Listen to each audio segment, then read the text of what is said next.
হয় নাই হা লুকাই আছো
ঘটনাটো মানে এপিনৰ পৰা আহি আছিলোঁ আমি গোটেই ৰাইজ ঘৰৰ আগত ভৰ্তি হৈ থাকিলোঁ দৰবাৰ ৰোডত আপোনাৰ তাৰপিছত তেনেকুৱা গাড়ীখন ব্ৰেক কৰি পিনে আমি আহিছিলোঁ মই আছিলোঁ মোৰ লগত দাদা এজনো আছিলে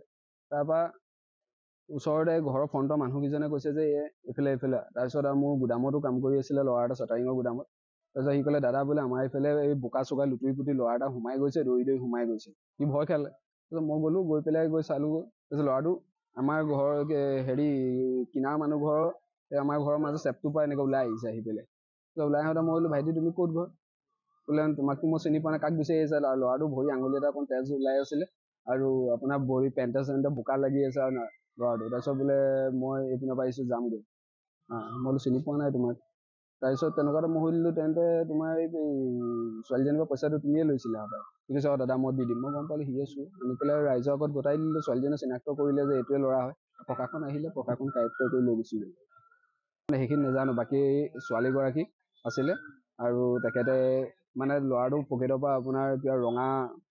কিবা জুৱেলাৰী লিখীয়া কিবা পাৰ্চ এটা ওলাইছিলে ছোৱালীজনীয়ে কৈছিল বাকী তেওঁলোকৰ ৰাইজে জানে আৰু ছোৱালীগৰাকীয়ে জানে